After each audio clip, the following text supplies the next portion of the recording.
ഭിക്ഷയാചിച്ചും ധനമന്ത്രി കെ.എൻ. ബാലഗോപാലിന്റെ കൊട്ടാരക്കരയിലെ വീടിന് മുന്നിൽ കഞ്ഞിവെച്ചും സ്കൂൾ പാചക തൊഴിലാളികളുടെ പ്രതിഷേധം.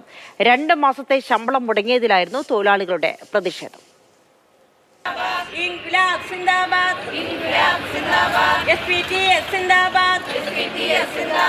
ദിവസക്കൂലി 600 രൂപ. ഈ പണമാണ് മിക്ക തൊഴിലാളികളുടെയും ജീവിതമാർഗം. 2 മാസമായി കൂലി കിട്ടുന്നില്ല. അതോടെയാണ് ധനമന്ത്രിയുടെ കൊട്ടാരക്കരയിലെ ഓഫീസിന് മുന്നിൽ തൊഴിലാളികൾ പ്രതിഷേധിച്ചത്. വീടിന് മുന്നിൽ കഞ്ഞിവെച്ച് പ്രതിഷേധം. ഒരു ദിവസം 600 രൂപയാണ് ഇപ്പൊ ശമ്പളം കിട്ടുന്നത്. അത് ജോലി ഉള്ള ദിവസം നമുക്ക് ശമ്പളമുണ്ട്, ജോലി ഇല്ലെങ്കിൽ ശമ്പളമില്ല. ഒരു മാസം ഇപ്പൊ 22 ദിവസം ജോലി ഉണ്ടെന്നുണ്ടെങ്കിൽ അന്ന് കിട്ടുന്നത് നമുക്ക് 12,000 രൂപ.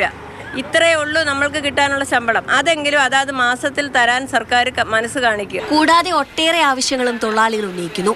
നിലവിൽ 500 കുട്ടികൾക്ക് ഒരു പാചക തൊഴിലാളി എന്നാണ് കണക്ക്. 250 കുട്ടികൾക്ക് ഒരു പാചക തൊഴിലാളി എന്നായി ചുരുക്കണം. ക്ഷാമബത്ത, പെൻഷൻ, ചികിത്സാ ആനുകൂല്യങ്ങൾ നൽകണമെന്നുള്ളതാണ് മറ്റാവശ്യങ്ങളും.